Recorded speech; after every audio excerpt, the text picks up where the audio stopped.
No. Oh dear. We're here. Oh dear. No one's watching. What have I done? It's okay. But everyone does like to tune in for stuff. So, in keeping with tradition.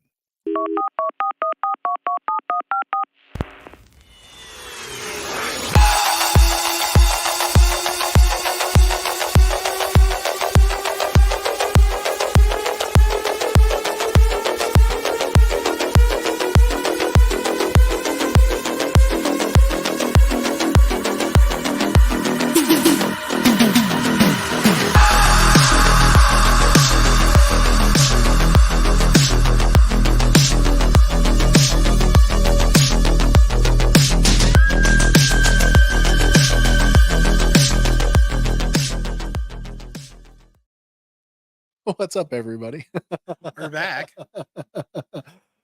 You know, you think after doing this this particular show, just this show, by the way, just over a year's worth now. This is episode 52, by the way. You'd think after 52 shows, over a year's worth of shows, I'd have figured out how to use this silly software. Oh, Gaz is here. Hello, Gaz. How are you doing? Good to see you. Saw your appearance on the clubhouse last night. Great conversation, by the way. I wish I could have stuck around a little bit longer to talk about G.I. Joe and the movies. It was a lot of fun. I want to rewatch that movie. I didn't even put the comment up. There we go. There you are. There it is. Oh, TJC, another legend in the house.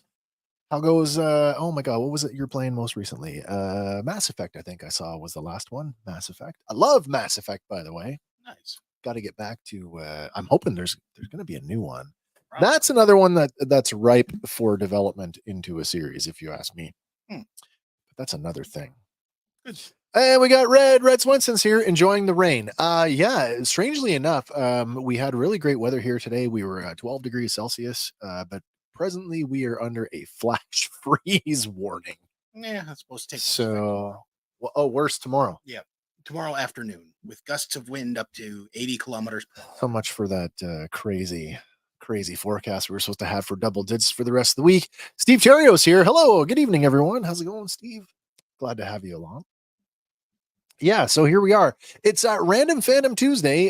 This one, episode number 52 for the week of February 27th. We're at the end of the month, everybody. Spring is right around the corner. Hopefully, fingers crossed. Can't wait. By the way, well, typical Canadian weather, right? Like today was nice. Tomorrow will be a snowstorm. Yeah, absolutely. And then by the weekend, we're back into summer. I know it's living in Canada is like living in the fourth dimension. Yeah. All right. Well, before we get off with this week's activities, let's hit it with another round of Random Fandom Trivia. All right. Andy, what do you got this week? This one, it might be an easy one. I don't know. But I don't know. We'll find out. Be. We'll find out. But question for you this week. Is this I got to use my brain question? Probably not. Oh. In the Jungle Book, what type of animal is Baloo?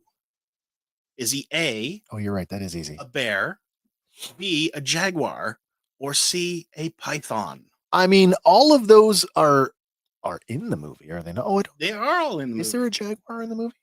Well, I can't tell you that until you figure this one out. Well, Baloo. You're right. I can't. We got Steve. Steve's got an answer. Well, Steve's got an answer. He's got what's Steve saying? Steve's saying A. A bear. I believe that is probably the safest one to go with. Probably. I think of Baloo less from the Jungle Book and more from Tailspin. You know that? Really? I do. I know that's probably for my age. I probably should be thinking the Jungle Book.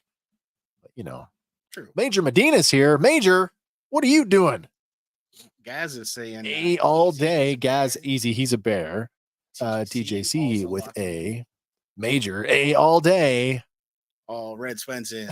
Look for the bare necessities, the simple bare necessities. Wow, duet. Yeah. Forget about your worries and tech problems. Yeah, that's right. I don't know if you guys can see behind me. Some changes going on here in the studio. As this is a shared space between myself and my wife. we made an agreement a while ago. When we were in the early stages of renovating the entire house, we made a negotiation that let's take all of the books, her books, my books, our books, take them out and put them in the family room, which that happened yesterday. So that means the entire studio is going to be nothing but our toy collection, man. Populated. Yeah, so things are getting moved around. And yeah, as you say, repopulated. Oh, yeah, see, same for me. Tailspin, right? I mean, take a good show. take a bunch of characters from the Jungle Book, give them what was it, like a mail service or a delivery It was service? like a delivery service. Yeah. But yeah, I mean, you I guys don't are know. right. I don't know who greenlit that one, but good choice. Mhm. It was a bear. Right. Now, is there a Jag in the movie? Yeah, Baloo and Bagheera. Bagheera is the Bagheera, Jaguar. right. And I'm thinking Jag or Panther, which is kind of a red herring because a panther is a jaguar just with darker spots. Yeah, Like they're all dark. well, he's a Black Panther. Maybe from Wakanda. We don't know. Is there any other kind? I don't think there's any other kind. I'm not up on my on your great cats, your knowledge. big cats. No. All right. No. Just up on big movies. Little movies. Like the Jungle Book. Yeah. Do you like the Disney one like the most? Because there's been a few other attempts at. I didn't mind the one where Bill Murray voices Baloo. In the live the action. Disney remake. Yeah. Have you seen any of the other ones that are not Disney affiliated? You should. I probably should, but they're good. Yeah, they're good. They're a little closer to the source material. A little less Disneyfied, a little less singing. How's that? Okay. Not that I'm opposed to singing, as we just gotta have the bare necessities. We did a little. Right. All right, let's get on with the show. All right. So. Oh wait! Don't forget, everybody. It's a call-in show. It is a call-in show. So I mean, if your fingers get tired and you don't want to type away on your keyboard or your phone, if whatever you're staring at, you can make an actual phone call and you can talk to us. Yeah. Lines are open right now. Our first item of news is kind of fun for me, but also kind of sucks because I'm 2 consoles behind. Fun for you. Well, video game news, anybody? Yeah. Killer Klowns from Outer Space, the game, has got a June release date. Was this on the radar? This was not on my radar, but oh, Dave. Well, you heard that right. Yeah. I feel like that's a standby. They've released the game trailer for it, and the gameplay looks good. It looks really similar to the Friday the 13th game. Oh, really? Like you're running around, you're kind of avoiding killer clowns and like whatnot. the Telltale games. Story driven kind of stuff? Kind of. Yeah, all right. Yeah. Red, yay, more asymmetric horror games. But it's Killer Klowns. Come on, it's a great franchise. Well, I mean, it is if you like that kind of stuff. Absolutely. Who doesn't want to watch a movie where you get turned into cotton candy? Well, it's probably one that I will pass. Yeah. Still, looks good. If you want to take a look at the trailer, we did link to it in the show notes. Honestly, I'm looking at that thinking that looked like it was out of a movie, to be honest. So like, the clown scenes are really rendered well. When they're showing like the footage and whatnot of just panning through the area. Sure. Not so much. It looks a little dialed back. So I'm thinking they spent more on the cinematics than maybe. Okay. And sorry, what did you say that the drop date is? June so far. June this year. Yes. Okay. Well, that's not too far away then. No. But yeah, should be fun for those who have PS5 and Xbox and all that. If it's on Game Pass and you really, really, really want to check it out, I will download it for you. But then I might get you addicted to Killer Klowns. That's probably not much of a chance of that happening, but you never know. I do it for the show. How's that? All right. Next up here, apparently Avengers: The Kang Dynasty is getting a new title. Oh, that's been sort of all over. That's not really a shock, is it? Not for me. I didn't think it was a shocker. And did you read that it not only are they pivoting away from the title, but it sounds like they are pivoting away from the entire concept. This not unsurprising, not unexpected, and like I said, if we never saw Kang again, I'm okay with the way they wrapped it in Loki. Yeah, I'm okay with the way that's sitting. Yes, I'm totally okay with that. But if you're not going to do that, Does that mean you put, because we talked about this before, do you fast forward? and try and jump the plans of other stuff to But fill now the we've gap. got we've got tentative, we've had a taste of the Fantastic Four, Yes. right? Like, do you start planting more seeds? I think a lot of it is going to spin out of Wolverine and Deadpool. Oh, I think you're right Like there. just with the amount of Easter eggs they jammed into the trailer. I mean, Like the whole thing, this whole multiversal thing, really. What do you think? Killer Clowns. Killer Clowns. Yeah, absolutely. This whole multiversal thing is almost like, I know we had the Secret Invasion TV show, and there needs to be more Yeah, because of they a didn't tie up really, there. based on the comic book version of that, they didn't really go where they could have. Like in the No, comic books, like it had been years going on, and like heroes had been replaced, that's right. Yeah, yeah. and it finally came to light when Elektra was killed and turned or reverted back into a Skrull. Into Skrull form. So, Like, I mean, yeah, doing it with like political figures and whatnot is fine, but it didn't have the same. it's a impact. great way to like take over the planet, though. Yeah, Do you think there needs to be a more with that? Like, did they wrap it up nicely at the end of that show? I think they left dangling threads enough, Agreed. but like from the get go, they haven't really poised the Skulls as like the enemy of the Marvel universe. Not really. I'm They're just- thinking Brave New World is going to give us probably a little bit more on that. Yeah, What about, do you think there's room with the way that things are going in the MCU for a Secret War? Like Beyonder style Secret War? not yet. You don't think so? I don't think we have enough players in place yet, That's probably especially after eliminating Iron Man and Captain America. And when you say sort of things spawning out of Deadpool and Wolverine, like Yeah. all of those characters instantly can come back, right? I mean, if Yeah. this is again multiversal thing, we're going to go around and the joke is, Deadpool kills the Fox universe. Yep. Who else? What else are we going to see on that ride? Which I think is going to be a wild one. yeah, is it gonna like pull forward from the end of the Marvels where, Maybe. oh hey, Photon, come back over to this universe? Yeah. I mean, we've already gotten Binary, And the Beast, right? So I mean, we are so close. so close to it. Like for a proper Secret Wars, you do need your Doom character because he was a huge part in both versions of it. I mean, we've jumped the gun with Spider-Man and the suit. So I mean, do you Yes and do no. you try that when it's already? I mean, Venom and Spider-Man are already well established in their respective cinematic universes. Yeah, but Venom's only kind of touched on in the 616 version, or I don't even know what is the main MCU number anymore. You mean in comic books? No, in the movie. In the movies, I think they have settled on the 616 as being the standard. The because they do touch it on Across the Spider-Verse when yeah. Miguel O'Hara, Spider-Man 2099, is like, don't even get me started on that idiot from there with Doctor Strange. That idiot. Is that a reference to America Chavez? No, Tom Holland taking that crack idiot on the multiverse, right? Oh, that idiot, the other Spider guy. Yeah. Of course, he's talking about Spider-Man. Funny that they could do a little, not a name Rib. drop, but a name drop. Yeah, Yeah.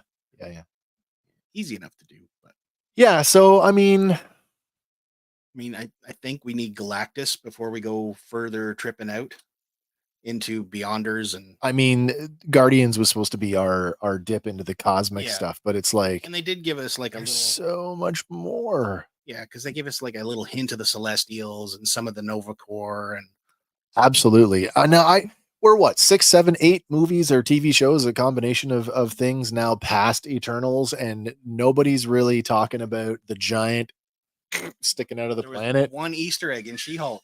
Was it a newspaper It or wasn't. a, It was, you had to pause it to look at it because on the computer screen, yeah, not even yeah, the yeah, main news story, just a little sidebar one, people talking about the giant hand. sticking out of the planet, And right? that's it. That's the last they touched on it. Is that enough? Is it we can just forget about that? Well, I would like somebody else to say, oh, hey, have you gone to visit the giant hand yet? Yeah, it'd be something. Yeah. That's a good Gaz makes a good point. He says, all I know is that we better be getting some Sasquatch and Puck kicking some villainous butt soon. Man, do you think the world actually is ready for that? They're ready for Alpha Flight. You think so? Yeah. I guess. I mean, Alpha Flight Just- was popular enough to have a good run. Jam Wolverine in there. That makes it more public friendly. but that and it's still kind of accurate because he spent a lot of time with there, them. sure, and then they shoehorned the idea that he was a member at one point. I mean, it kind of, and I'm saying this sort of from the position of somebody who's watched a lot of Marvel television, whether it's been animation or live action. If you put Wolverine in that team in the MCU, you run the risk of what happened in the cartoons. It was, you remember that at one point it was like Wolverine and the Wolverine and the X-Men. Wolverine became the de facto leader of everything after a while. Same way that Iron Man in animation became the central figure of the Avengers and not Captain America, which, come on, that's blasphemous. He was there at the beginning. He was there before Captain. Who was? Iron Man. In what? In the Avengers? Yeah, he was there 4 issues before Captain America. That is fair, but I think who has become more synonymous with that. Yeah, title? absolutely. Yeah, the leader of the Avengers. It's not Iron Man. Fair enough. What's Red saying? Rumor was that the hand was going to be the source of adamantium. Huh. Oh, that's a rumor that I wasn't familiar with, but I like it. Yeah. I like that. If we can mine Wakanda and now the underwater Namor's place. Yeah. Somewhere off the coast. Well, now that we have Namor, all we need is Sue Storm and they can have their romance where he, creature from the Black Lagoons are. Oh, yeah. Well, that's not too far away. True. That's not too far away at all. Yeah. But again, all right. So Kang Dynasty. Out the door. Are you upset by that? Not really. Me neither. Kang was never one of my favorites, but me neither. I didn't think he was going to be a great. I mean, I know power wise, yes, he is like top tier level. Yeah. But certainly not an appealing read. No. This next one, what was this? Iron Man couldn't hold Cap's tighty whities. Damn straight. Oh, there you go. Apparently, though, Disney has been caught fudging the numbers for the new Deadpool trailer. Now, who confirms this stuff? Apparently, this came from THR, the Hollywood Reporter. Okay. Yeah. But back in 2021, August 23rd, when they released the Spider-Man No Way Home trailer, it amassed an all-time viewership of 355.5 million global views in the first 24 hours. The Spider-Man one. Yeah, which blew away the previous record holder, Marvel's Avengers Endgame. Endgame, yeah. Which had 289 million. So, of course, they wanted to top that, and it was reported that they did 365 million views. But it's learned now that Disney included the 123 million people that watched the Super Bowl as having watched the trailer. So 123 million were not viewed on YouTube. That's funny because the original report was streams, YouTube streams. Yeah. Not broadcast. Was football streamed this year? I don't know for sure. I don't know who's got. I don't watch the NFL, so I couldn't tell you. But that's funny. Yeah. I mean, but people are calling them on it because there's no proof that all 123 million people stuck around and watched that trailer. Like, if you're there for the football, you're not there for the trailer. We could just talk about the 123 million number by itself for a second, because even that's not necessarily, an accurate number. If I have a Super Bowl party and I've got 10 guys, 10 or 12 people, 10 or 12, yeah, exactly, in the house, I mean, that's not an accurate number. Unless, all these smart TVs have that little dot in them that just allows it to read the room and take metrics on who's there. Because Facebook, it's already got all the facial profiling, so they know you watched it. That's right. We know you're watching. Yeah, it says I watched it about 165 million times that night. Yes, didn't we all? Oh, Red. I mean, I think that's fair enough. People do watch the sports ball just for commercials sometimes. That is true. That is true. That's like the only game I tune into. And usually it's because of the commercials. But if you're watching it on Canadian broadcast television, you don't get it. Yeah, you get, you get the Canadian version. You get commercials for Bell. Yeah. If you have any concerns, please contact the media. That's right. Oh, thank you, TJC. Hit that like, people. Yeah, we're trucking away. We are well over not super well over, but we are over the 500 mark. That's for sure. True. Red Swen doing all right. VPNs are your friend. They're getting that way. I could cancel a bunch of my streaming services if I just got a VPN. How much stuff is on Netflix that's just not in the Canadian region? True. And how much is there that we don't know about unless you know how to access it? Well, that's what I mean. Like you stick in your VPN and I'm in America. Yeah. I'm in the UK. It's true. I've even found that out through the Roku TV because Yeah. my wife always wants to watch that show, Kings of Pain. Okay. But the only one that comes up is a French dub on Crave. And if you Oh. go searching it on Crave, it doesn't come up. But if you search it through the Roku, it comes up. Roku's really good like that, though. Getting a little side here, but the device itself, it pulls from all the services. Yeah. So I mean, it's pretty good that way. But anyway, I'm sure the trailer will eventually hit that number. But Listen, I mean, trailer views are one thing, but box office is where it's at. Yeah. So, as this is the only MCU proper movie for the year, I have high hopes and I have big expectations for this movie. Yeah. I mean, what do you do? It had to be more than just Ryan Reynolds saying, "Hey, Hugh, would you please come back?" Like there had to be something in there worthwhile for him to say to unretire the role, essentially. I'm assuming we're going to get some like dirty jokes throughout it too. I mean, in the trailer, they're already like, "Oh, I'm already ready to go with pegging." Oh yeah. What about you, Disney? It might be new for you, but it's not for me. That's not for me, new for me, but it is for Disney. Yeah. I think that was the line. Anyway, we'll see. Next one though, apparently it's going to be even harder to buy Disney's weirdest movies on Blu-ray. Oh yeah, Disney is ending their movie club. So not only have they given up their transforming physical media distribution to Sony, now they're going to get rid of the movie club. I was in the Disney movie club for a while. Were you? Yeah, I was. Not for very long. I was tempted, but it's cool. It was cool. I mean, get all your Disney movies, but once you've got all the animated stuff, I still want my Bigfoot movie. It's never been released. No, I think it was released on VHS back in the day, but good luck finding a copy of that. I mean, the internet's probably.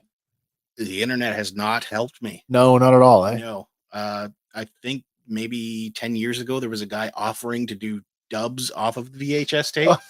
But I wasn't about to take a chance on that. I'll copy my VHS for you. It's only going to be $5,000. Yeah. But speaking of weird movies, this is a little and Crave. There was I saw an online discussion last night on Facebook, actually, talking about a weird, obscure movie that you may or may not remember. Lee Majors and Burgess Meredith starred in this movie called The Last Chase. Do you remember this? I do not. It was sort of like there was a fuel crisis and kind of like now government overreach. But Lee Majors rebuilds this like Porsche 959, I think it is. And then like Burgess Meredith is like this grizzled war vet that chases him down in like a Sabre jet. But it's like super, super cool. It's on Crave. Nice. Yeah. So I'm tempted to watch it. Yeah, I haven't watched it. Probably it came out in 80 or 81. Nice. And that's probably close to the last time I saw it. Yeah. So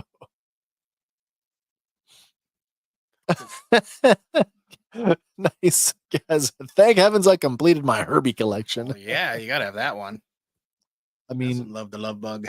What's the one with Don Knotts? I don't know. Was it Herbie or Herbie Rides Again? I don't know. The one with Don Knotts. Don Knotts is awesome though. Oh, Mr. Furley. Yeah. But Disney, they did issue a statement saying, "We've enjoyed serving you for the last 23 years, but customer behavior and viewing preferences continue to evolve. So we have made the tough choice to close Disney Movie Club." I mean, man, it was good. Like I said, it was great for what it was when I was part of it. But again, like at one point I was the guy that was in the store every week on Tuesdays when the new DVD dropped. So, I mean, I was bringing home like 3 or 4, a week. And it's not like Disney didn't release all their new stuff. Like they stopped going directly. I think the idea for them was like the Disney Movie Club was kind of like the precursor to Disney Plus. Yeah. If we make an exclusive portal where you can only get our stuff from us, maybe the consumer will go for that. Yeah. Some did, some didn't. I'm curious to know though, do you think I wonder if the Disney Plus numbers are better? better than the movie club. Maybe. Oh, cool. The Last Chase, hunted that down and found a DVD copy. Nice. That's cool. Isn't it cool though?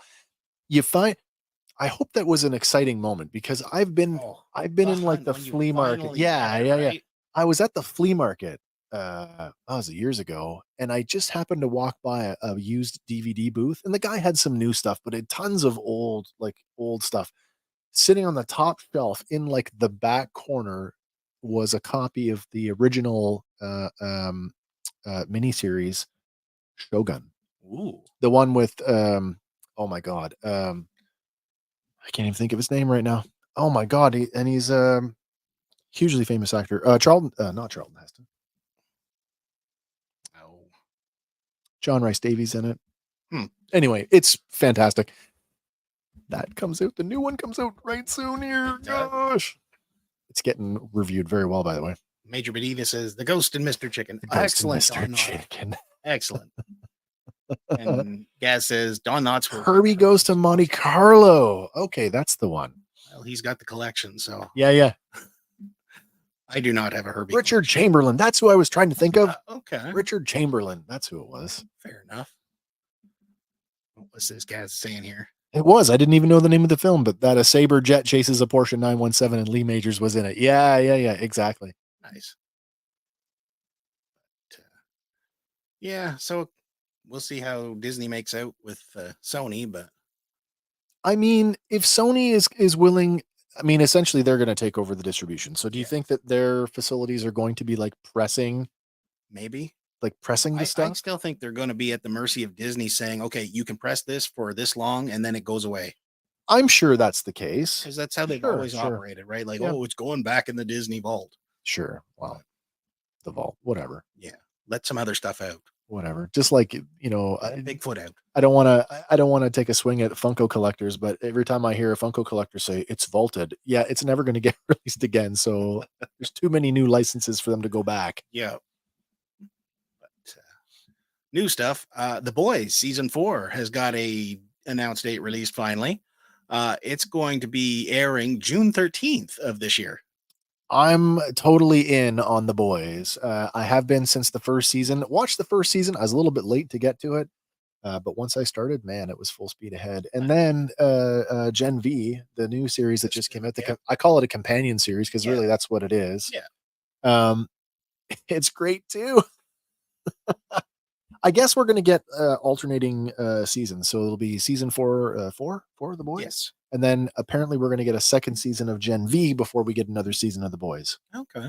But they will dip in and out of each other. Nice. So yeah, this is good news for me. I'm a big fan. Yeah. The official blurb for it reads, in season 4, the world is on the brink. Victoria Newman is closer than ever to the Oval Office and under the muscly thumb of Homelander, who is consolidating his power. Butcher, with only months to live, has lost Becca's son, and that is his job as the Boys' leader.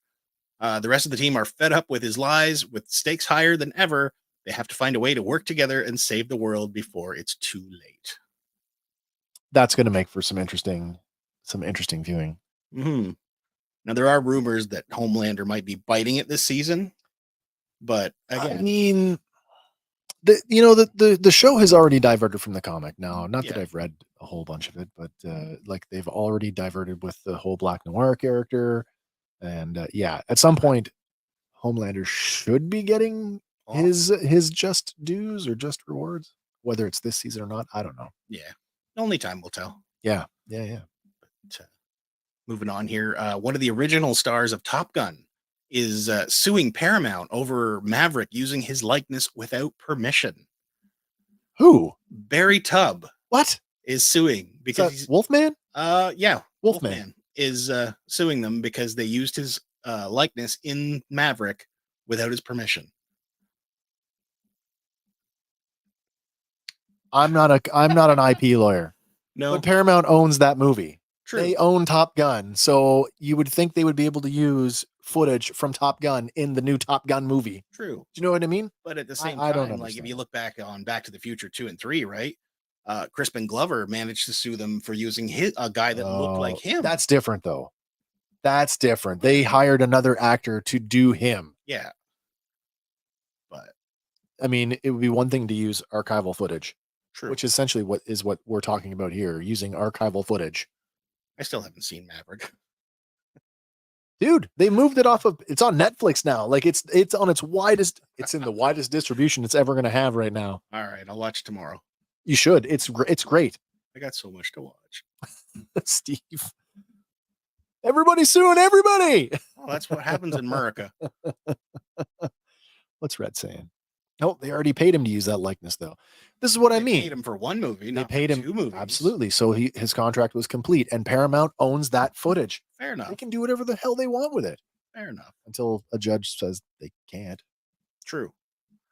But apparently, this is only the second lawsuit coming out of this. I guess they're also in another legal battle because of the author responsible for writing the 1983 California Magazine article Yep. that inspired the first movie. Yep. He's seeking copyright infringement and an injunction against the sequel. Against the one that Maverick. they're talking about, make it Maverick. It's all. How do you Well, what? Stop it from what? Take it off the streaming? what was it here? No. That doesn't make sense to me. No. Maybe he just wants like back pay. Well, this is it. Like you want a Barry Tubb, if you want to quiet that guy, throw him some cash, Yeah, give him, call it a residual or whatever and be done with it. And the same with the other guy. Like, if he created it, yes, he should get some residuals, should he not? Yeah, I guess so. Sure. But, with all these lawsuits, I guess it does call into question whether or not they're actually going to go through for a part 3. There's huge talk of bringing at least the 3 principals back of Tom Cruise, Rooster, Miles Teller, and Colin Powell. I think it's Colin Powell. Yeah. We got a couple comments to catch up on here. Oh, sure. What? Just have Hollywood and Sundown go over to Wolfman's house and Gibbs slap him in the back of the head. Perfect. Oh, he's obviously a bit short of cash. I think so. Yeah. Paid for the shot, not the movie. That's how I would argue that. I'm not sure what you're saying, Red. Who's paid for the shot? Paramount paid for the shot? Paramount paid for the movie. Yeah. I don't know. Again, I'm not an IP lawyer, so I don't know what the answers are, but it just seems kind of weird that, Yeah. I mean, maybe he's upset that he was cut out of it. Maybe he really wanted to be part, and I don't know. this is just, him butthurt. Maybe. I wanted to be in Maverick. Maybe. Oh, Silver Silver Spider tuning in. Hope they do make a third one. Me too. Is there enough story for a third one? Was there enough story for a second one? Don't know. Don't care. Loved it. All I want is jets that go fast and shoot shit. It was so good. Oh, talk to me, Goose. There you go. It's amazing how 30 odd years later that's still an issue. Thing. Yeah, it's still a thing. In the sequel, it's still a thing. You've got to let go. You've got to let go. Spoiler, by the way. Okay. I thought he let go at the end of the first one when he chucked the dog tags into the ocean. Yeah. Anyway. Maybe he dove in and got them. It's unresolved anyway. He dove in and got them after the movie ended. Man overboard. Turn it around. Yeah, turn an aircraft carrier around. That can't cost. Nope. That doesn't cost anything. Oh, so true. Enough story. They put the Fast and Furious in space. I'm sure they'll think of something. Absolutely. I'm thinking, Silver Spider. we just recreated the trench run in the sequel. So, I mean, maybe we'll have a new Death Star that we've got to fly into or something. I don't know. Red says he Story. We can just pull one of those, there's only 6 scripts in Hollywood. True. Oh, Oh, Basil is here for the brandy. There you go. Cheers to you, sir.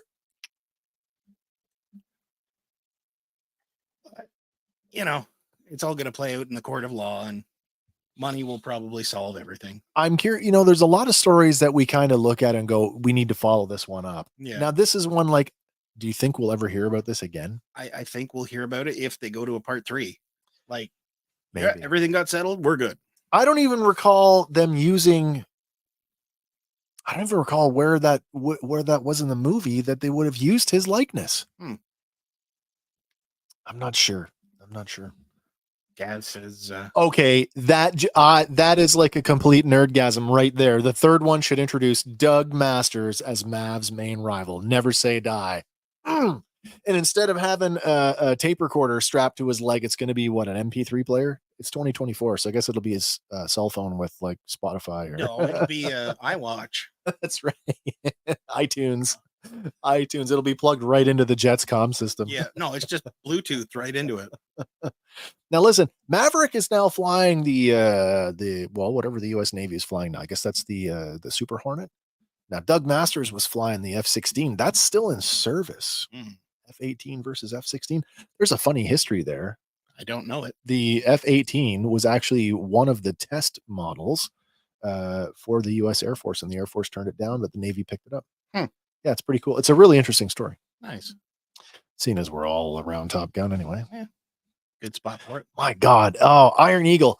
They're like the Planet of the Apes movies. They just keep successively getting worse, but you still watch them because, look away. Well, I mean, Chubby, right? I mean, Louis Gossett Jr. is like 66% of the movie. So you've seen Iron Eagle? I have. Okay, good. Yeah. So we all know what we're talking about. Great. That one I have seen. That's a perennial favorite. I like that one. It was good. Yeah. Coming up here, no one's seen this yet. Oh, but no. we will see it this summer. That's right, yeah. Star Wars: The Acolyte has got a tentative release date. More That's been revealed. Apparently, it's going to come out on Disney Plus June 5th. So, like, oh wow, a few short weeks after the Bad Batch ends, we're going right into The Acolyte. Now we've done this before, where we had a show on the heels of another one. Yeah, it seems like they give it a couple weeks breathing room and then drop, be it from Marvel or whatever. I'm okay with this. I am okay with this.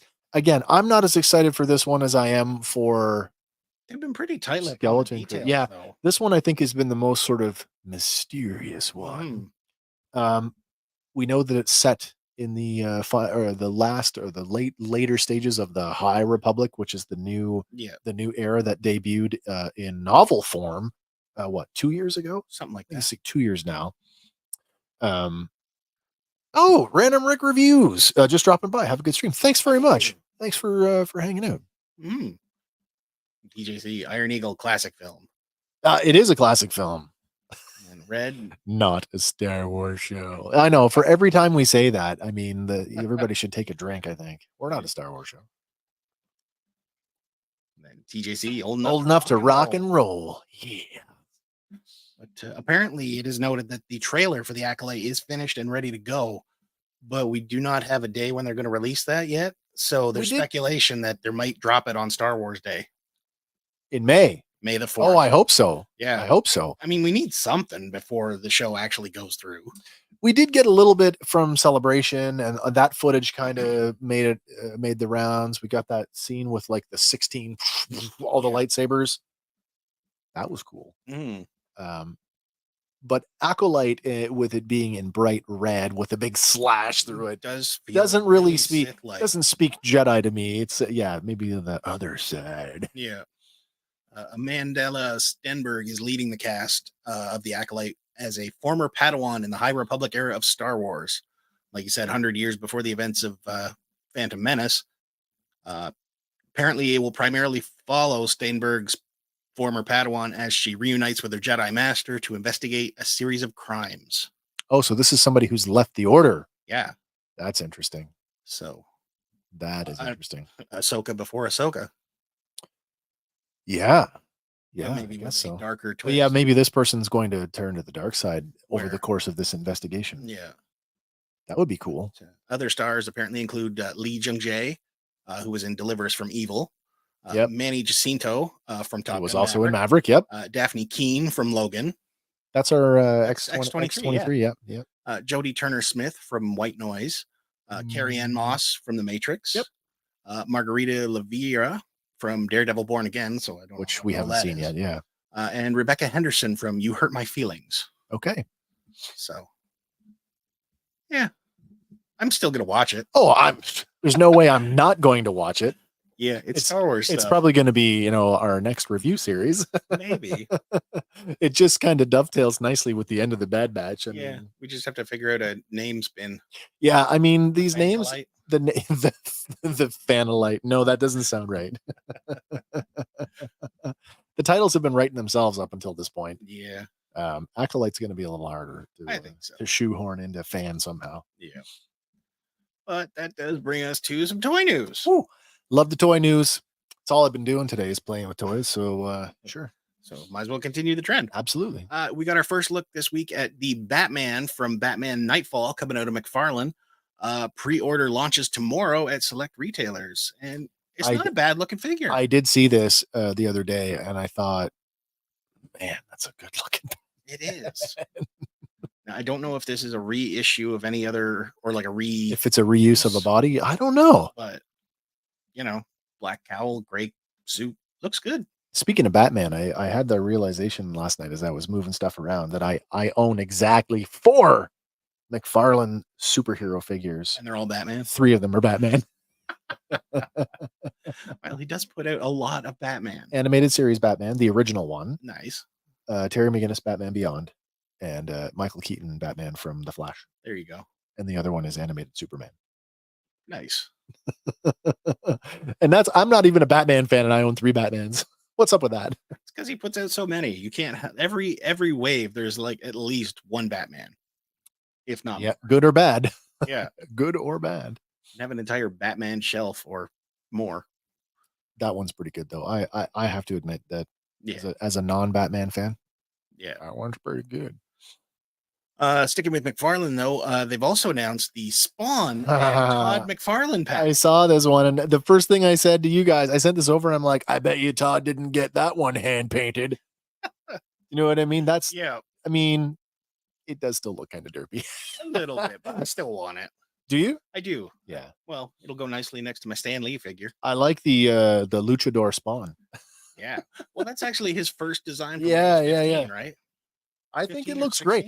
I think it looks great. Yeah. I mean, but you can't deny that there's a luchador look to him. Vibe. Yeah. But he has definitely evolved over the course of time. To be honest, I was never a fan of the big boot. No? No. I love the big boot with all the spikies on it. Nah. You kick someone in the nuts with that, they're going to know it. I mean, I can't picture him walking without like dragging that leg. True. And it's just got the little toe hole, so. But apparently the Todd figure includes a badge, a notepad, microphone, 4 extra hands, and swappable bare feet. So this is an important one to note. We've talked about this before. This is in the gold label, autographed. It's getting series. It's getting dual release. They're the one is it exclusively on McFarlane is going to be the autograph version. Yeah, but then there's going to be a non-autograph version coming to like your GameStops and everything for regular retail. If you were into the autographed ones, this would be a hell of a way to get it. Yeah, I was going to say if you were on the fence about getting a Todd McFarlane autograph, this might be the one to do it with. But, the Spawn figure, it includes 2 necroplasm effects. And 2 extra hands, and it also comes with your standard art card and 2 display bases. So does it come with that nifty little notepad? Yeah, notepad. So it looks like cool. He's drawing as he's doing it. That's cool. Yeah. And the microphone. Well, he's doing announcements every week for stuff. I guess, yeah. And it's kind of weird that he comes with swappable bare feet.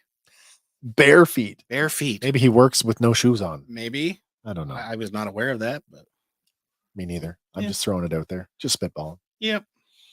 Also shipping now, coming out of the Super 7 Ultimates, Patrick.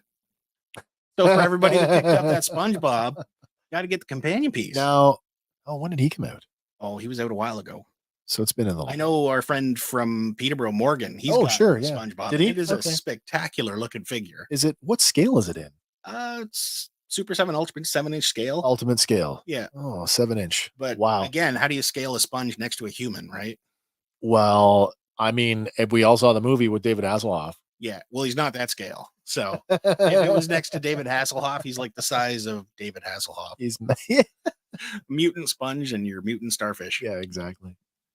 That's cool. I mean, if you're a SpongeBob fan and you've wanted SpongeBob, like cool posable SpongeBob toys. I mean, this is probably like decked out with crazy amounts of accessories too.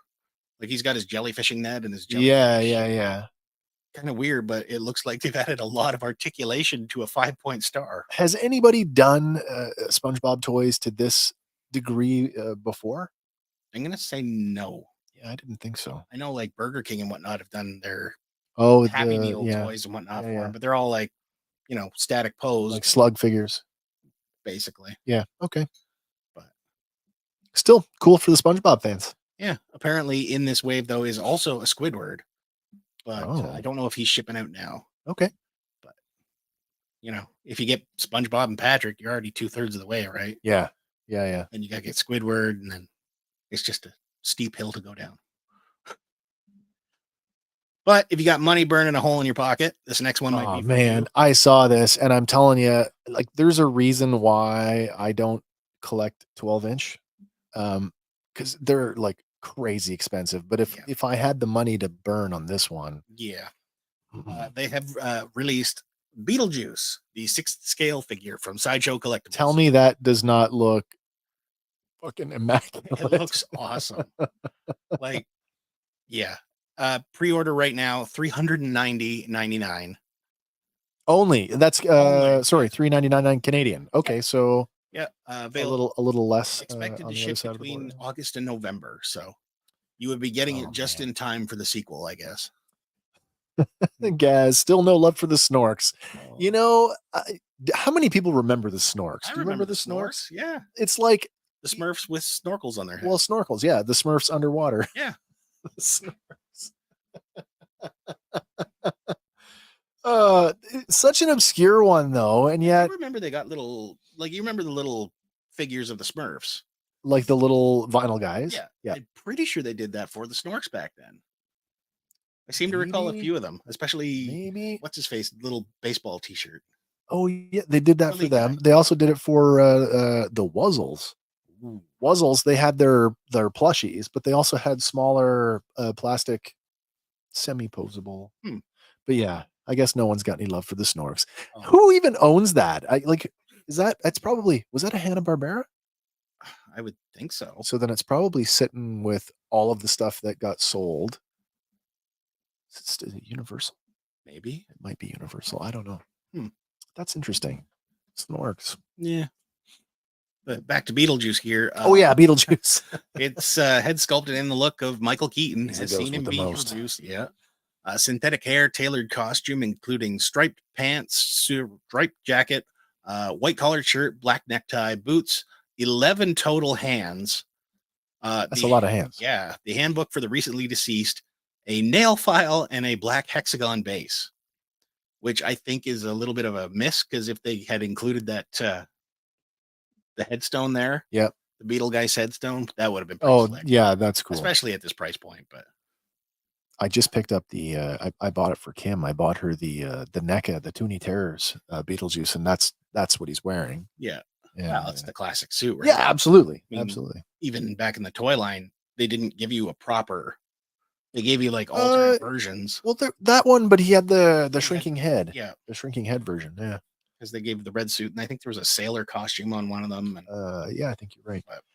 But I'm telling you, man, if I had the cash to go 1/6, that's definitely, I would definitely be looking at that. Man, maybe somebody will get a license and make a smaller one. Maybe. NECA. Come on, NECA, you've already got a license. They're doing the Toonie Terror. Yeah. Have they done a 7-inch? I don't think they have. I don't think they have either. Not yet. I mean, if they're going time frame, they're still back in the 80s, right? Yeah. E.T. and The Thing. And well, I mean, they haven't even got to 1988 yet. Well, especially when you add in the Universal monsters. Yeah. Yeah. Well, that's cool. Next up, it was reveal number 4 from Mezco Toys Fair last week. Yep. A new set of 5-point figures for the Goonies. I had forgotten that Mezco was doing these. Their what is it they call it? 5 points, you said, right? Yeah. They're what, essentially 3 3/4 inch? Yeah, with 5 POA. It's Mezco's answer to Reaction. Yeah. Portraits definitely look better than Reaction. Yes, they do. That portrait of Chunk looks awesome. It does, yeah. Sloth as well. I mean, you would look at those kids and they're instantly identifiable. Yeah, even Short Round, right? Yeah. Red. Hey, you guys. Month of June. Yeah, booty traps. Booty traps. But yeah, so Goonies fans rejoice. And like the map, it's still got the 2 little holes in it too, right? So It does, doesn't it? Yeah. should be good. I don't know if these are getting released as like a single 5-pack or what, but I mean, I could see them doing both. Do it as a gift pack, and then do them individual cards. then we are missing a couple Goonies here, right? So Oh yeah, we're missing Josh Brolin, the Martha girls. Plimpton, and Andy. Right. That's weird. And then you get another pack, right, with the Fratelli brothers. Yeah, really. Mom. She's so mean in that movie. Yeah, she is. And then she's so mean in the other movie too. Throw Mama from the train. Owen, Yeah. you clumsy poop. But yeah, that does wrap up our toy news this week. Wow.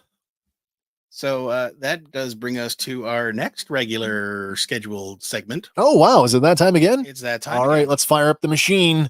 Loading lexicon. Generating responses.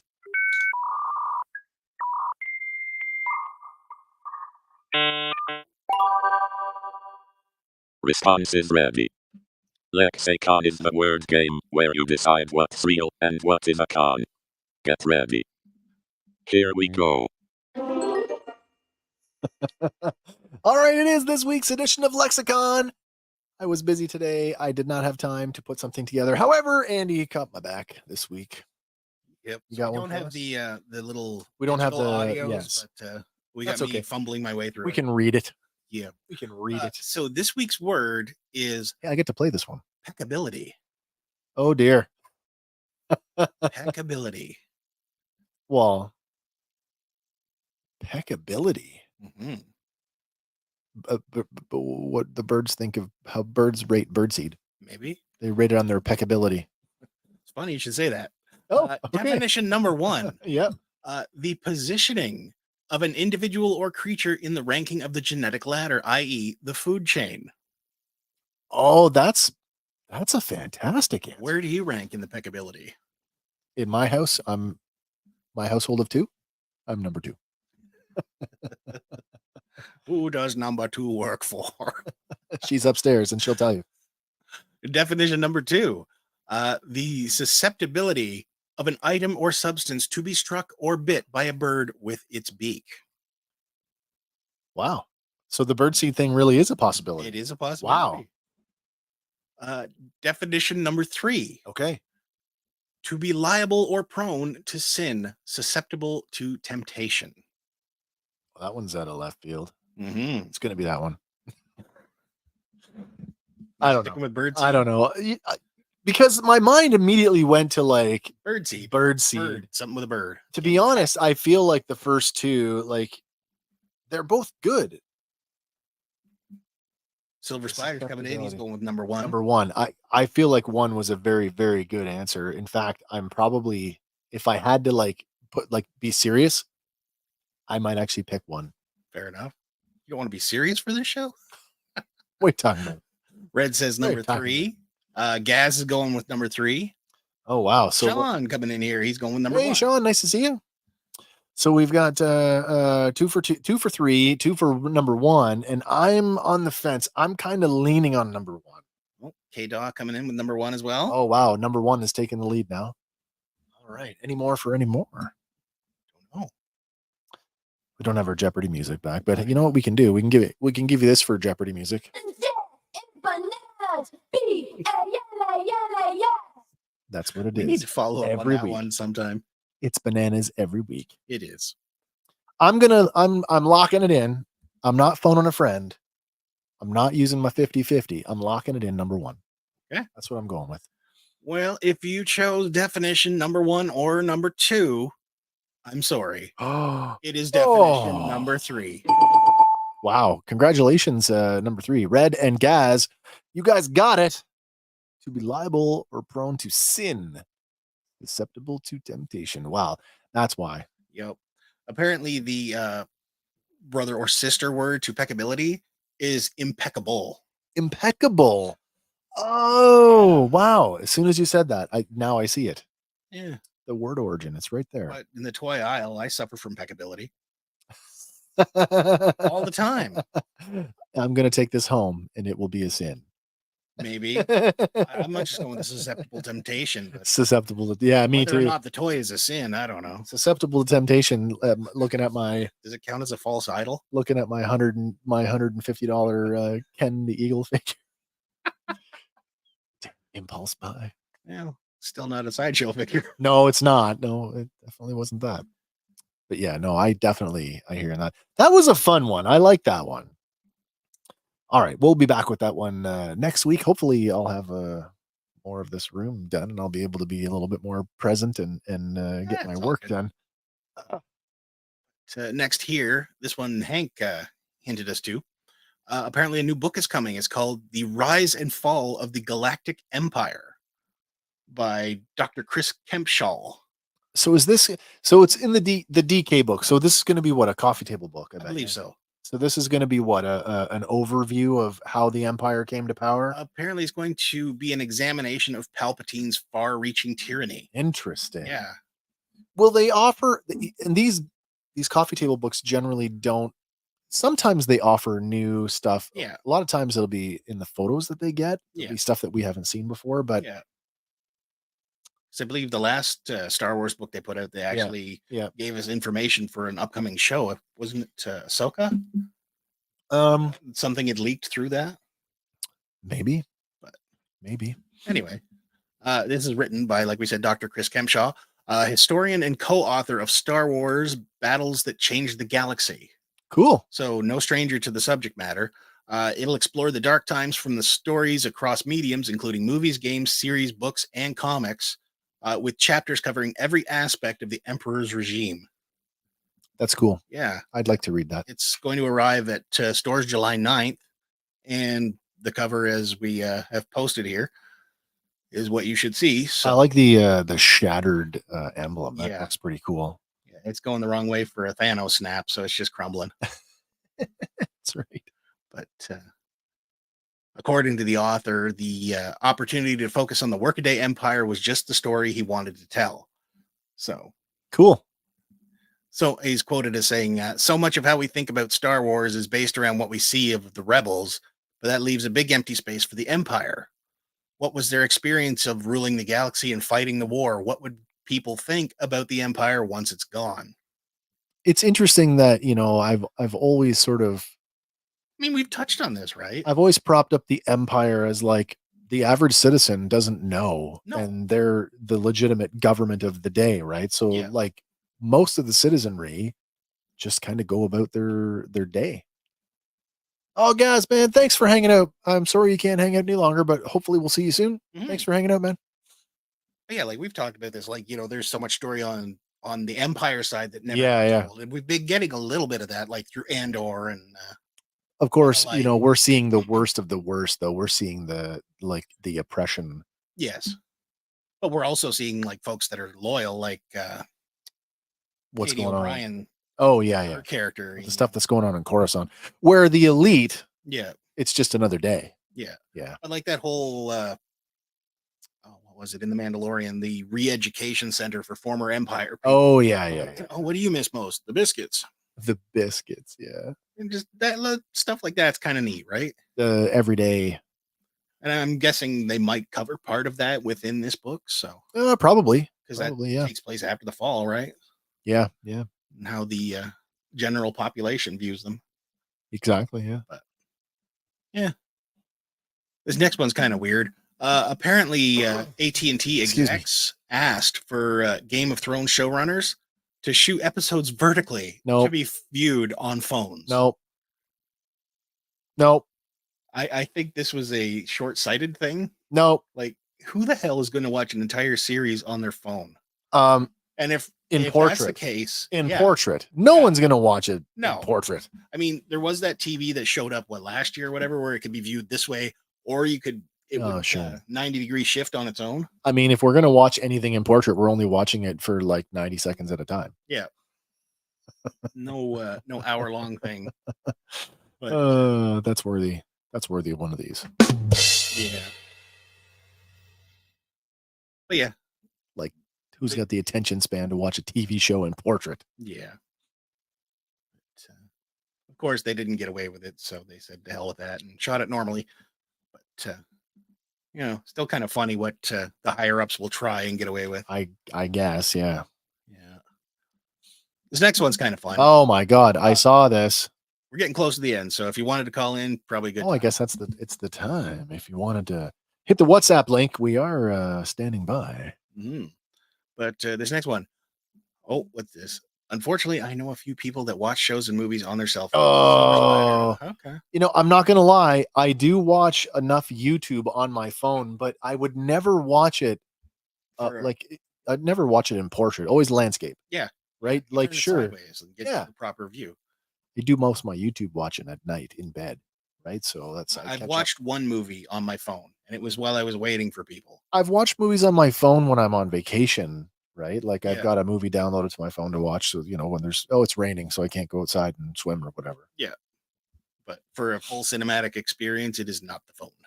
It is not the ideal device to get all the details. How's that? Yeah. Easter eggs and all the good stuff. Yeah. No, exactly. Yeah. Back to here, though. The 1966 Batman movie Penguin Submarine is going up for auction. So they're saying that this is a submarine. It may not, there was a couple of them apparently. There was a couple of them, yeah.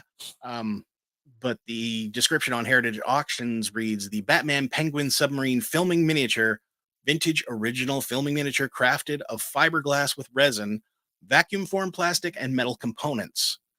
The hull is expertly studio painted in grays, blacks, yellows, and orange to resemble a penguin, with the added beak at the front and rotating wings at the side, and flipper-like rudders detached at the back. It looks cool. It does. I can't deny that. This would be awesome. Get to the can you read the dimensions? Yeah, I can read the dimensions. The craft measures miniature approximately 17 inches by 28 inches by 96.5 inches. Yeah, it's only 8 feet long. Yeah. Who's got room for that? I don't know. But apparently it does exhibit a little bit of paint loss and some warping due to deck panels, broken wire, and some missing components. Yeah. So they say it will need repaired, but it does come with a certificate of authenticity. And the minimum bid on this particular item is going to start at $5,000. Only $5,000 just to start. Yeah. This is one where I'm curious to see what the final number. Yeah, absolutely. Yeah. It's part of the March 20th to 24th Treasures from Planet Hollywood Entertainment signature auction number 7356. So wow. Head over there if you want to check out or monitor the progress. And that's very cool. Mm-hmm. You love the penguin. It's all about it. It looks a lot friendlier than the character, that's for sure. Wow. it looks like a friendly penguin. It was Burgess Meredith, right? That's true. Yeah, hang on. We got an incoming call. Uh-oh. Hello? Hello, you're live with Fandom Power. Evening, lads. Good evening. What is this, Eric the Red Swenson? It is. What are you doing, man? What's going on? Nothing much. Just watching two dudes talk about nerd stuff. You have any thoughts on this 8-foot penguin submarine model? I mean, I was not the biggest fan of that movie, but the 66 to each their own. Yeah. It doesn't rate too high on my radar either. A neat piece. I mean, if as a fan of models, more looking at them than building them, I can appreciate this for what it is. I would just have no place to put it. Well, I guess everybody dreams of having that one weird centerpiece that people go, what the heck is that? Yeah, man. But hey, you're here, you're live, the floor is yours, man. What do you want to talk about? Hey, man, I just wanted to say it's a great time to be like a game and anime nerd right now, because there's a lot going on in the world. Even I have tuned in to the Avatar live action series. I haven't watched. So I have not committed yet. I'm not done yet. 8 episodes and they're long. No, they're not that long. They're hour-long TV shows. They're like full hour-long episodes. You don't have that much of an Which is attention span to surprising. watch an hour-long show. Not 8 at a time. You don't have to watch them all in one sitting, man. You can break it up. Well, here's my comment on that. It's been out for what, almost a week, couple days now. Yeah, Something like that. it'll be a week on. I haven't Friday? seen Thursday. Yeah. Yeah, I haven't watched the show yet, but I also haven't seen like an overwhelming explosion of negativity, which kind of gives me hope. Oh, I saw a thing today on it. Yes. I did see a thing Well today. received. Well, I saw some negative stuff on it Did ya? today. Yeah. The guy who's playing Sokka is getting called out for not being an indigenous person when their agent claimed that they were. So he's like 1/8 Cherokee. Yeah. Well, he said that he was part of the Kentucky Cherokee Nation, which is not a recognized Cherokee Nation. So there's that. But again, it doesn't bother me. It doesn't bother me. Everybody's got to have their controversy. I guess, yeah. Well, that was a episode of Letterkenny, right? When a bunch of them got drafted up to play for the Native American team, and I'm 1/12 Cherokee on my grandfather's side. 1/12. Yeah. Was that enough? Yeah. There was like 10 of them, right? So Sure. Yeah. Yeah, I mean, so we've got that. I mean, there's obviously the One Punch show that has that wrapped the season. I guess it has. Did they drop it all at once? No idea. Not One Punch. I think so. The pirate thing. One Piece. One Piece. That's the one I'm thinking of. One Punch. Again, no idea. There you go. That's One Punch Man. They dropped a That's the bald trailer guy for beats that. everybody. Sorry, what's that, Eric? They did drop the trailer for a teaser for One Piece season 2, which is going to be great. It's giving me hope. Like seeing these classic animes just he's finally be successfully adapted is very, very gratifying. I did take a look at the trailer for the Borderlands game. It's funny, we were sitting here and I said to Andy, I'm like, Jack Black is in this movie. He's definitely playing that robot. Nailed it. Yep. Yeah, absolutely. That's quite cute. My expectations for Borderlands were never very high, so I still have hope that it'll be good. Because that's something that you could get really, really right or really, really wrong. And I think they're sort of somewhere in the middle on that right now. I see Kevin Hart has been positioning himself as a more of an action star. And I don't know if this is the movie to do it for him, but he's got some other stuff, like some direct to streaming stuff where he's trying to be more of an action guy. Like The Man from Toronto? Yeah, that's the one. With both T's? Yeah, Toronto. Oh, so you've seen it. Yeah, it immediately gives it away. I mean, you know, the heyday of the action comedy, it works best when it's the buddy cop movie. Like you can't deny that. Yeah. But I don't know. Oh man, like Rush Hour. Well, The Rock's busy right now, so. Oh yeah. Well, yeah, but again, it worked. It worked in that movie that they did together. Where it worked in a bunch of movies they did together. No, where he was a CIA. Central Intelligence. That's the one. Yeah. And Jumanji. It worked in that. But like, I keep thinking like a lethal weapon style thing. That's what you need. Or a Beverly Hills Cop, which is getting another installment. Yeah, it's coming soon. But I don't know if I buy Kevin Hart as an action guy by himself. I don't know if I do. As part of an ensemble, he can pull it off. But well, I'm hoping that's kind of what it is for this. Stand him next to The Rock. I mean, he looks so much worse when he's standing like up to his chest. Yeah. It's like, hey, little boy. Definitely a little bit of David and Goliath going on there. Yeah, so yeah, Borderlands is giving you hope. And then beside that, the first trailer for the Fallout show coming out in April. That looks real good. I haven't seen that one yet. I haven't seen that one either. That's the Vault Boy one. Oh, right? boys. Yeah, it is. Yes, that's the Vault Boy one. Is that the one where maybe we did. Maybe we did see it. It's the one where they got the guy that I made a comment about. Oh, that guy looks like a Space Marine from Warhammer from 40K. Yeah, that's the one. Okay, we did see that. Again, I mean, so lots of. You're absolutely right. You're absolutely right. There is a lot of stuff right now. If you are into the niche nerd culture that we are, it is a good time to be a fan. Yeah, they finally have the tools they need to mine that particular area for good content. Yeah. I think a lot of it too is coming from like people that grew up on it are now in the business, the position to be making them. Yeah. No, you're absolutely right there. Yeah, man. And only because you mentioned it, they're actually working on the 4th Mass Effect game. So yeah, I thought there was something going on. I didn't know what exactly it is.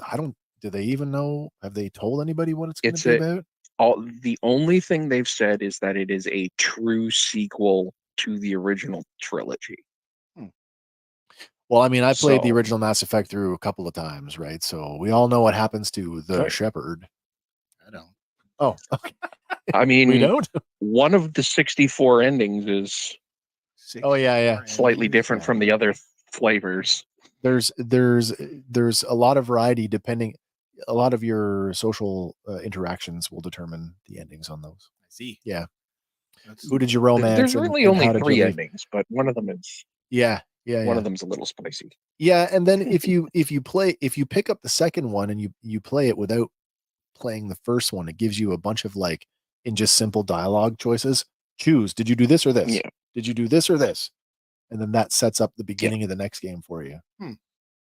Yeah. So if you forgot what you did in the original game, it didn't matter. You could just decide. But I agree. That is an IP that is ripe for the picking. Absolutely, it is. It is a gold mine for film or television. Yeah. And just on the side, the 2nd season of Halo also recently started. It has, and I've been watching it. It's on Paramount Plus, right? Yeah, yes, it is. Yeah, I have not been watching. Yeah. Where are you at with that? It feels like they have course corrected a little bit. Okay. So I'll buy that. A lot of the problems that people had with the first season was they're like, oh, they just went completely off left field, and we can make the Mandalorian. So they have brought it back a little bit. We can make the Mandalorian analogy. What do you mean he took his helmet off? Well, I mean, that and other things. That too. Listen, I've played now minus the RTS. I've played all the Halo games, and the show doesn't bother me one bit. It doesn't bother me, not at all. It's enjoyable. It's fun to watch. I like Pablo Schreiber. I think he's a pretty decent actor. I think it's hilarious knowing that he's the Master Chief, but he started out, he was Porn Stash and Orange is the New Black. He's come a long way from Porn Stash. There you go. Yeah. Then he was then he had an intermediary. He was the Leprechaun in American Gods. Leprechaun or Leprechaun? Leprechaun. Leprechaun could be a dirty thing. Leprechaun. Listen, I'm only allowed one flub a week, and I already made it this week. Cross War. That was another show. That was another time. Tune in for that one. And I didn't even read that off my notes. I wrote the name correctly. I just flubbed it in the delivery. It's completely innocent. I mean, I guess the only comment I have to leave off on is with everybody experimenting with multiversal stuff. I would hope that would make people more accepting of different versions of the same story. Like people are going to tell their version. It's easy to accept something if you go, this is just an alternate take on the thing you know. Yeah. Hey man, golden age of fan fiction. I'm telling you, we're getting there. But I think the next generation will say the same thing with their things, whatever their thing is. When their thing gets adapted, they'll say the same thing. Yeah, because it'll be put under the microscope. Yeah. Well, listen, man, that's great. I'm glad you decided to give us a call. Nice to hear from you as always. And you got anything else you want to leave off on before we get going? No, dudes, be good to each other. We will, man. Be excellent to each other. Be excellent. Whatever your thing is, man. Be excellent. Fan on. Good night. Bye, buddy. Have a good one.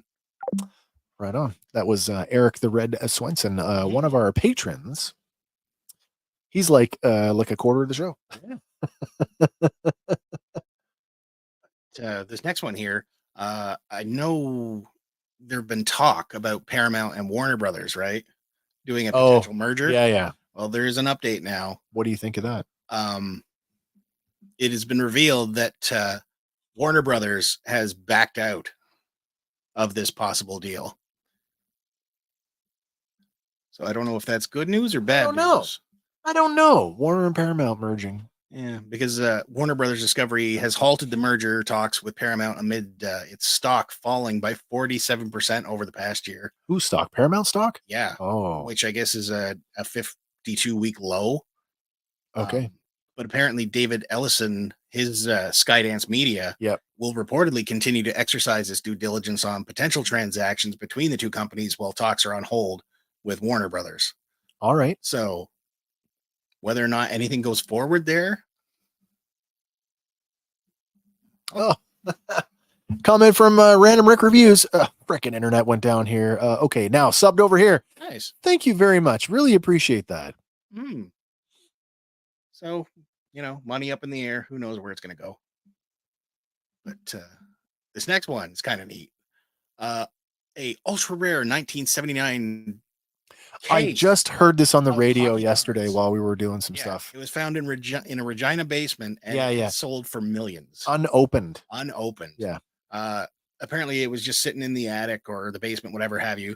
The father was a collector, just bought a case, never opened it. These are what year were these? These are 79. 1979 OPG. Yeah.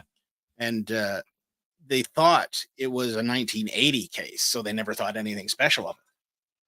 But when they looked in and saw, it's the 78-79 season, they took it to an appraiser down in Indiana, and they're like, okay, yeah, you got something here.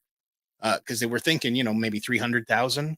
Oh, wow. But the final total, it received a closing bid of 5 million Canadian or 3.72 million US. Oh, dear. Yeah. Oh, dear. Now, mind you, that's a case of cards. How many cards do you think are sitting there?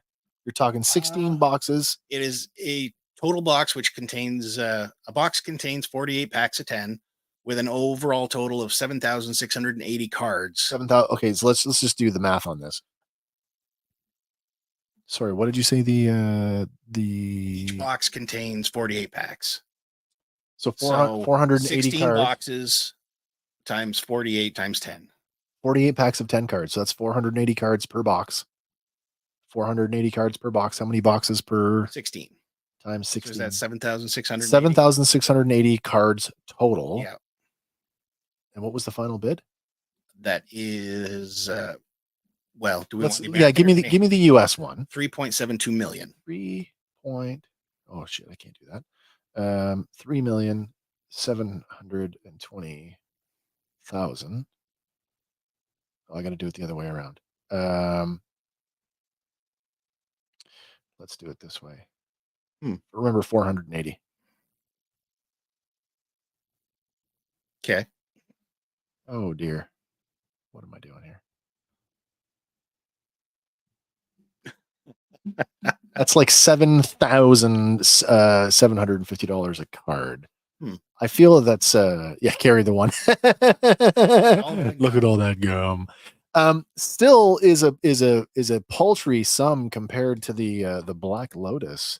True. The magic card that went late last year. Yeah, but the reason it got bid so high is statistical probability. Oh yeah, because in this particular box there are as a possibility for as many as 20 mint condition Wayne Gretzky rookie cards. Oh, that's cool. And each of those I think sells for around 3 million each. Wow. So if you just paid 5 million and you could turn that times 20, but you're taking a chance that you are taking a chance, but you're taking a chance that there's 20, but I mean, like, could be 10, there could be 1. Yeah, could be none. True. You think there's a full case? I would. Is there any at least be one? This is the thing I'd like to know, and maybe somebody who's in the collector space has a better idea on this. A full case. If you bought a full case, I would expect that if I buy a full case, I get one of every card in the set. Yeah. Is that true? I would think it would have been back then. Maybe not today, but yeah, not today. I don't think. I mean, back then, your pack of cards was a couple, 15 cents? I don't know. I didn't buy sports cards. My brother bought sports cards. I wasn't into that until the OPG sticker books. Were sticker books? Yeah. Yeah, I was into those. But yeah, I don't know. I bought Star Wars cards. Remember Star Wars cards? Did you get the C-3PO one? No, I did not. The golden rod. Yeah. I wonder if that's where the nickname comes from. Good attention to detail. Oh, it says 20 cents on the box. Yes. So yeah, 20 cents a pack, right? And these would have been 20 cents. Like these were made in London. You can see that, right? Yeah. These are 20 cents Canadian. Yeah. Wow. I mean, but back then it didn't seem that low, but looking now, right? No, yeah. Looking at it now, yeah. I mean, we've seen Jeff over at GNU with the new hockey stuff, and like these premium ultra packs are selling for in the hundreds. Oh yeah, for a single pack. Yeah, it's nuts. It's a crazy amount of money for sports cards, and I think like in the short time that I was in the business of collectibles, I got talked. Cards was one of those things that's like I don't do cards because I know nothing about them, and people would always ask. But then I would see like people who did know about cards would say like, don't care about your cards if mid 90s and to early 2000s, don't care. Yeah. Don't care. There was like no value in a lot of stuff, right? But 79, yeah, I guess there would be. Yeah. Interesting story. Yeah. Wow, have we hit the end of the road? We have hit the end of the road. God, here. it is last item of the night. It is that time again where Andy's out there in the aisles. He's hunting for you and I, so we can save a few dollars with this week's toy hunting tip from Dollarama. Yep. This week we have spotted the new Lego 3-in-1 collector packs. They're just the little cellophane packs, and they're selling for $5 and regular retail for $11 and up. That's all right. On what set you get. That is all right. Also, we've got assorted Hasbro grab and go board games going for $5. So you got like your Monopoly, Battleship, Clue. If you didn't already own one or more of these, but they go for regular retail of $29.99 and up. So I mean, you need a board game. These are classic board games that really just have never gone away. Yeah. Right? So if you've managed to throw yours away or need a new one, now's the time to grab one. Yeah, I mean the boxes look a little smaller too, right? So maybe they're a little more portable friendly. Yeah. Oh, that's a good point. The worthless Marvel cards had some odd resurgence during the pandemic for a second. They did. Yeah, they really did. I remember seeing that, and I'm like, I don't get it. Like, what's the deal with these? Because I still have all mine. I was like, oh, really? This Marvel 1990 series is now worth some money. Yeah. Oh, those grab and go are kind of trash. I have not purchased one, so that's good to know. Nope, neither have I. What's interesting is the Lego things. You got me not too long ago. You got me a Lego, the Knight Rider from the Lego Dimensions. I had forgotten that thing does not come with instructions. No, you got to download them digitally. Well, so I went and found a video, but I did put the thing together. Nice. It's the first time I played with Lego in like, I don't know, probably a decade. I haven't built Lego forever, so.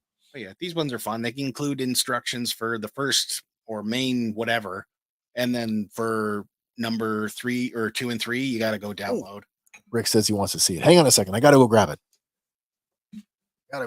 I've built a couple of these, and they're good. They're good for a couple minutes, and they entertain the kids, so not too bad. But that does wrap up our news items for the week. Yeah, we are in the same place, Rick. Illusions.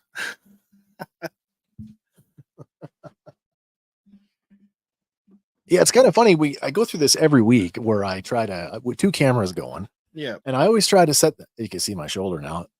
I always try to position my camera so that I'm out of frame so that we're not gives the illusion. Yeah. One day I'm going to replace that other camera with another proper camera and it will look a whole lot better. With the lens I have on there, it's just not wide enough to go and get both of us in one shot. But anyway, here it is. This is the Lego Dimensions Knight Rider set with Michael Knight. By the way, I like this. Let's see if I can get him to focus in on the. There you go. There he is. There's Michael Knight, complete with 80s like leather jacket and blue jeans. And wouldn't be complete. If it didn't have the little miniature. There he is. There's Kit. kind of got some weird, some pieces there that actually had extra pieces. So I just kind of fit them in the back to make it look like part of the bumper. But there you go. That is the mini, Knight like, Rider. by the way, Michael Knight comes with 2 portraits. He's got this portrait, the look at me, I'm kind of happy smiling. one. Yeah, and then he's got this other one where, like, if they had made his the shadow a little bit darker, it would almost pass for the evil clone Michael Knight that he fought in that one episode. But yeah, there's the other portrait. So there, I like it. That's cool. But that's it, everybody. That's Random Fandom for this week. This was episode 51. I hope you guys. 52. Oh, sorry, 52. That's right. 52. whole 52. episodes. I had said to Andy before we went live that that's a year's worth of shows, but the reality is it's been more because we've had a couple weeks off here and there over the last year or so. So, man, this is the show that just keeps on trucking. Mm-hmm. Thank you, Rick.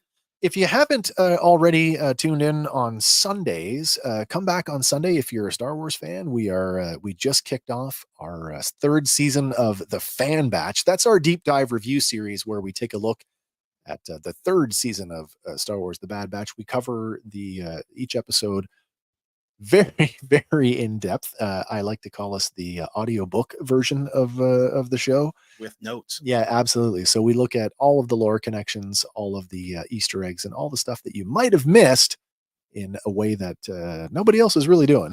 So if long form is your thing, we might be the show for you. Mm-hmm.